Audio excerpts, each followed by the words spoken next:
আবু মাহজুরা রাদিয়াল্লাহু তাআলা আনহু মক্কার মুয়াজ্জিন, আগে ছিল মুশরিক, পরে হয়েছে মুমিন। উনি কিভাবে মুমিন হইলেন এই ঘটনাটা একটু আপনাদের শোনাতে চাই।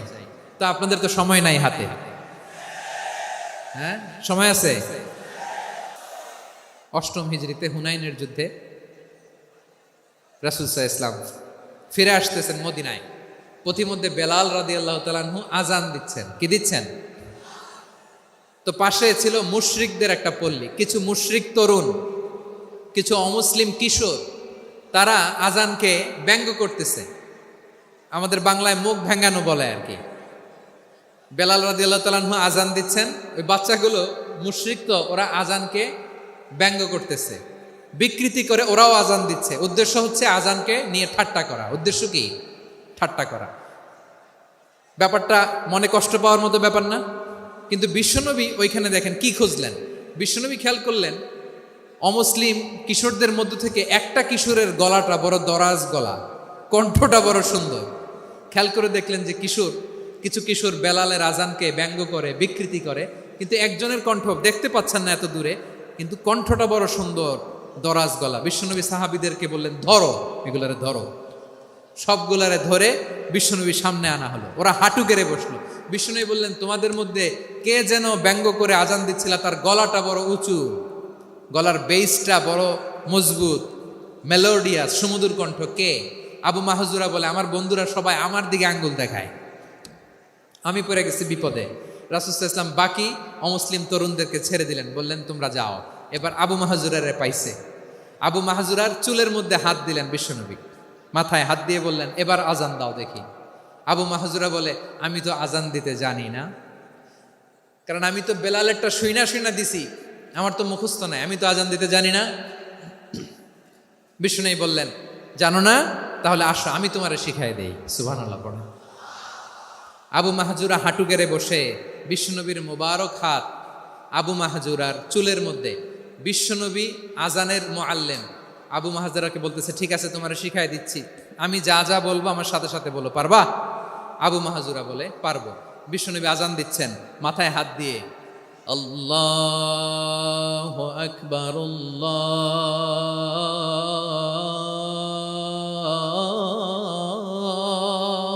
আকবার। আবু মাহজুরা এই বাক্যটা পড়লেন। বিশ্বনবী দ্বিতীয় বাক্য পড়তে আরম্ভ করলেন, আল্লাহু আকবার, আল্লাহু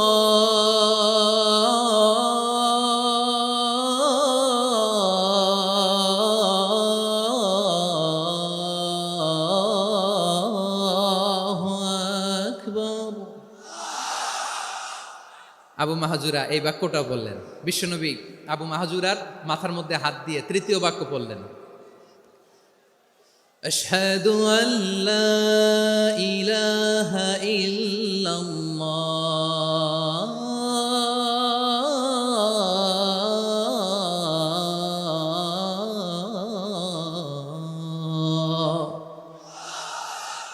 আবু মাহজুরা তৃতীয় বাক্য পড়লেন। বিশ্বনবী একটা বাক্য পরে আবু মাহজুরা পরে, বিশ্বনবী পরে আবু মাহজুরা পরে। আবু মাহজুরা কিন্তু অমুসলিম, মুশরিক।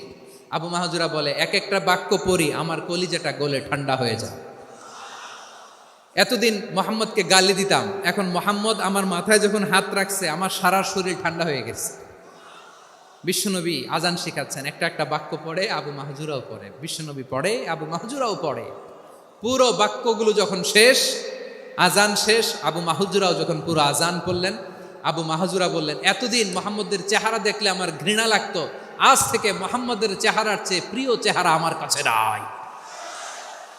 আবু মাহজুরা বললেন, ও মুহাম্মদ, আজানের বাক্য তো আপনি আমারে শেখালেন, এখানেই শেষ করবেন না, আপনি আমারে পড়ায় দেন, লা ইলাহা ইল্লাল্লাহু মুহাম্মাদুর রাসূলুল্লাহ সাল্লাল্লাহু আলাইহি ওয়াসাল্লাম।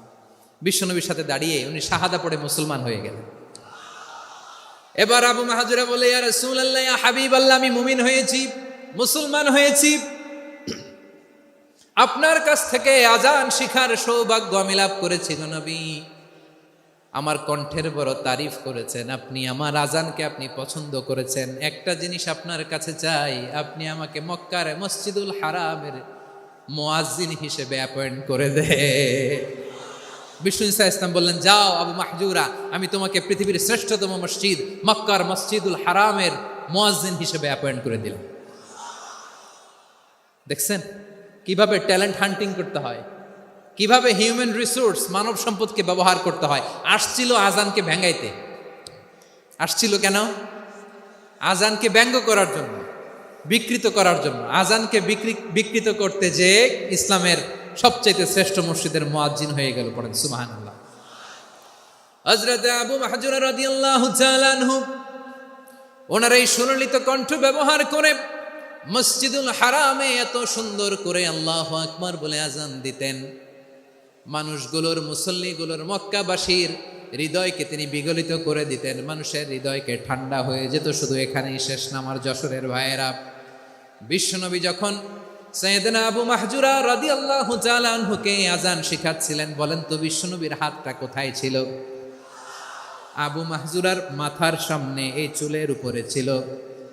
আবু মাহজুরা ওই স্মৃতিটাকে ধারণ করবার জন্য, ওই স্মৃতিকে বহন করার জন্য বিশ্বনবীর মোবারক হাত আবু মাহজুরার কপালের চুলের যেই জায়গায় লেগেছে, মৃত্যুর আগের দিন পর্যন্ত আবু মাহজুরা মাথার ওই চুলে কোনোদিন ছুরি আর কামার লাগায় নাই,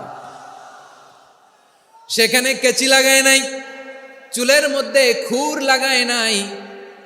আবু মাহজুরা ডান দিকের চুল কাটতো, বাম দিকের চুল কাটতো, পেছনের চুল কাটতো, সামনের চুল কাটতো না। আবু মাহজুরা রাদিয়াল্লাহু তাআলা আনহুর সামনের চুলগুলো বড় হতে হতে যখন এত বড় হয়ে যায়, তিনি চুলগুলো পেঁচিয়ে মাথার মধ্যে রাখতেন, তারপরে তিনি পাগড়ি পরতেন। সবাই জিজ্ঞেস করতো, আবু মাহজুরা এটা আবার কেমন স্টাইল? দেখতে তোমার কি বিদঘুটে লাগে? কেমন অড লাগে? কেমন খারাপ দেখা যায়? মক্কায় এমন কোনো মানুষ তো দেখি নাই, ডানে চুল কাটে, বায়ে চুল কাটে, পেছনে চুল কাটে, সামনে কাটে না। ওরে আবু মাহজুরা, কেমন দেখা যায় তোমারে? তুমি সামনের চুল কাটো না কেন?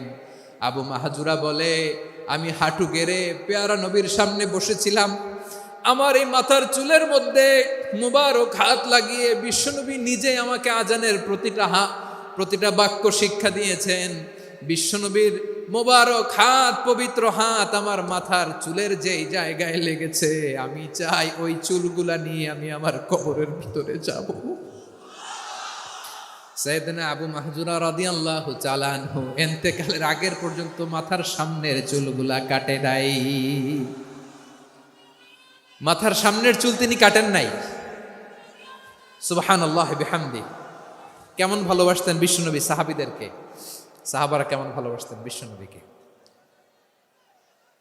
সামনের চুলগুলো বড় হতে হতে এত বড় ছিল, পেঁচিয়ে রেখে পাগড়ি পরতেন, কাটতেন না। নবীর হাত লেগেছিল। সুবহানাল্লাহ পড়েন। তাহলে what is the lesson? Moral of the story কি? মোরাল অফ দ্য স্টোরি হচ্ছে, আসছিল আজানকে ব্যঙ্গ করার জন্য, বিকৃত করার জন্য, হয়ে গেল মসজিদুল হারামের মুয়াজ্জিন। দেখেন বিশ্বনবী একটা খারাপ সিচুয়েশনের মধ্যে থেকে কি ভালো জিনিস বের করে আনলেন। আমি যে শুরুতে বলেছি কিভাবে তিনি হিউম্যান রিসোর্সকে ডেভেলপ করেছেন, ম্যানেজ করেছেন। তিনি যে চৌকস ট্যালেন্ট হান্টার ছিল, দেখেন সবার মধ্যে থেকে এর বাছাই করে মুয়াজ্জিন বানাই দিয়েছেন। সুবহানাল্লাহ পড়েন। তার মানে এই না সবাইরে ধরে ধরে উনি মুয়াজ্জিন বানাইছেন। যার যেই ট্যালেন্ট আছে তাকে ওই কাজে অ্যাসাইন করেছেন। যার যেই প্রতিভা আছে তার প্রতিভাকে ইসলামের কাজে লাগিয়েছেন। সুবহানাল্লাহ পড়েন। যায়েদ বিন সাবিত রাদিয়াল্লাহু তাআলা আনহু নাম শুনেছেন? যশোর, কথা বেরোয় না। যদি জিজ্ঞাসা সালমান খানের নাম শুনছেন, সবাই হাত তুলবে, জি হুজুর শুনছি, মানে সব দেখা শেষ। সালমান খান, আমির খান, অমুক খান, সব খান মুখস্থ, কিন্তু যায়েদ বিন সাবিতের নাম মুখস্থ নাই মুসলমানদের। যেই সাহাবী মাথার সামনের চুল কাটে নাই, মসজিদুল হারামের মুয়াজ্জিন বানাইছেন বিশ্বনবী, ওই সাহাবীর নাম কি? খায়া ফেলাইছে, স্লোগানের সাথে খায়া ফেলাইছে। আবু মাহজুরা। কি নাম? আবু মাহজুরা আল জুমাহি রাদিয়াল্লাহু তাআলা আনহু। এই নামটা আজকে নিয়ে যাইতে হবে যশোর। আবু মাহজুরা রাদিয়াল্লাহু তাআলা আনহু। 2 নম্বরে বলছিলাম যায়েদ বিন সাবিত রাদিয়াল্লাহু তাআলা আনহু। বিশ্বনবী দেখলেন মদিনার এই আনসারী সাহাবী হাইলি ট্যালেন্টেড, ইন্টেলেকচুয়াল, মেরিটোরিয়াস, জ্ঞানের প্রতি তার আকর্ষণ, মারাত্মক আকর্ষণ। বিষ্ণুনবী তাকে দায়িত্ব দিলেন, কোরআন যা নাজিল হয় তুমি লিখো, কাতিবুল ওয়াহি বানায় দিলেন। সুবহানাল্লাহ। যায়েদ বিন সাবিতরে আবার আজান শিখান নাই, কারণ তার মধ্যে বিষ্ণুনবী প্রতিভা দেখেছেন, একাডেমিক প্রতিভা। বিষ্ণুনবীর একাডেমিক প্রজেক্টগুলো তিনি হ্যান্ডেল করতেন। যায়েদ বিন সাবিত ছিল বিষ্ণুনবীর ব্যক্তিগত সচিব। কি ছিল? ব্যক্তিগত সচিব। বোঝেন নাই? বিষ্ণুনবীর ব্যক্তিগত সচিব এবং দুভাষী। ইহুদিরা কিছু লিখে দিলে এটার অর্থ বিষ্ণুনবীরে বুঝায় দিতেন, আবার ইহুদিদের কাছে কিছু লিখতে হলে তিনি লিখে দিতেন। বিষ্ণুনবী একদিন বললেন, ইন্নী ওয়াল্লাহি মা আমানু ইয়াহুদা আলা কিতাব। ইহুদিরা যে চিঠি পাঠায় অর্থ তো বুঝি না, আরেক ইহুদি আইনে অর্থ করা লাগে। আবার ইহুদিদের কাছে কিছু লিখে পাঠাইতে চাইলে আমরা তো লিখতে পারি না, ইহুদিরে দিয়ে লেখা লাগে। ওরা যে পয়রা শোনায় লিখে দেয়, আমি ওদের বিশ্বাস করি না। আমার নিজের একজন লোক দরকার। বিশ্বনবী এই যায়েদ বিন সাবিতকে চুজ করলেন ল্যাঙ্গুয়েজের জন্য। উনি বললেন, যায়েদ, তোমার সফট স্কিলকে ডেভেলপ করতে হবে, তুমি হিব্রু ল্যাঙ্গুয়েজ শিখে ফেলো। যায়েদ বিন সাবিত বলল, বিশ্বনবীর মোটিভেশন আর ইন্সপিরেশন পেয়ে আমি 15 দিনে ইহুদিদের এই হিব্রু ল্যাঙ্গুয়েজ শিখে ফেললাম। শুধু শিখে ফেললাম না, হাত্তা হাদিকতু, even I became master in the language. এই ভাষা আমি পারদর্শী হয়ে গেলাম। এরপরে ইহুদিরা চিঠি লিখে পাঠালে আর কোনো ইহুদি ডাকা লাগতো না, আমি নবীর এটার অর্থ শুনে পরে বুঝাই দিতাম। আবার ইহুদিদের কাছে চিঠি লেখা লাগলে আমি যায়েদ বিন সাবিত চিঠি লিখে দিতাম। সুবহানাল্লাহ। দেখেন, এত সাহাবীর মধ্যে থেকে বিষ্ণুনবীর একাডেমিক প্রজেক্ট, ব্যক্তিগত সচিব, দোভাষী হিসেবে তিনি যায়েদ বিন সাবিতের মতো তরুণকে নির্বাচিত করেছেন। কেমন ট্যালেন্ট হান্টার ছিল আমার নবী! সুবহানাল্লাহ পড়বেন না? বিশ্বনবীর ইন্তেকালের পরে সাইয়েদনা আবু বকর রাদিয়াল্লাহু তাআলা আনহু যখন খলিফা হয়ে আসলেন, কোরআনকে সংকলনের দায়িত্ব দেয়া লাগবে, কোন সাহাবীকে দিবেন? সব সাহাবারা মিলে পরামর্শ করলেন। সাইয়েদনা আবু বকর, ওমর সবাই মিলে এই বিশাল কোরআন সংকলনের গুরু দায়িত্ব বিশ্বনবীর ব্যক্তিগত সচিব, বিশ্বনবীর দুভাষী, বিশ্বনবীর সিলেক্ট করাই লোক যায়েদ ইবনে সাবিত রাদিয়াল্লাহু তাআলা আনহুকে দিয়েছে। কোরআনের কপি তো আজকে এখানে রাখে নাই। এই যে আজকের যে কোরআন পড়েন, এটা আগে এরকম ছিল না। কোরআন নাজিল হলে সাহাবারা চামড়ার, ওটের চামড়ায় লিখে ফেলতেন, ওটের চ্যাপ্টা হাড্ডির মধ্যে লিখে ফেলতো, গাছের গুড়ির মধ্যে লিখে ফেলতো। বিভিন্ন জনের কাছে ছড়ানো ছিটানো ছিল। আবু বকর রাদিয়াল্লাহু তাআলা আনহু একসাথে করলেন, পরবর্তীতে উসমান রাদিয়াল্লাহু তাআলা আনহু একসাথে করলেন। 114 সূরার এখন এই মুসহাফ, এই কম্পাইলেশন, এই কপি আমরা পেয়েছি, যার হিউজ কন্ট্রিবিউশন ছিল। এই পুরো কোরআন কম্পাইলেশনের প্রজেক্ট ম্যানেজার ছিল যায়েদ বিন সাবিত রাদিয়াল্লাহু তাআলা। কোরআন কম্পাইলেশনের প্রজেক্ট ম্যানেজার। দেখেন, উনারে মাথায় হাত দিয়ে আজান শিখায় নাই। সুবহানাল্লাহ কইবেন না? তাহলে প্রথম সাহাবী আবু মাহজুরাকে মুয়াজ্জিন বানাইলেন, যায়েদ বিন সাবিতকে ব্যক্তিগত সচিব আর দোভাষী বানালেন, মুসআব ইবনে উমাইর রাদিয়াল্লাহু তাআলা আনহুকে ইসলামের প্রথম অ্যাম্বাসেডর বানালেন। তাহলে তৃতীয় নাম্বার একজন সাহাবীর নাম বলছি, মুসআব ইবনে উমাইর। মুসআব কি নাম?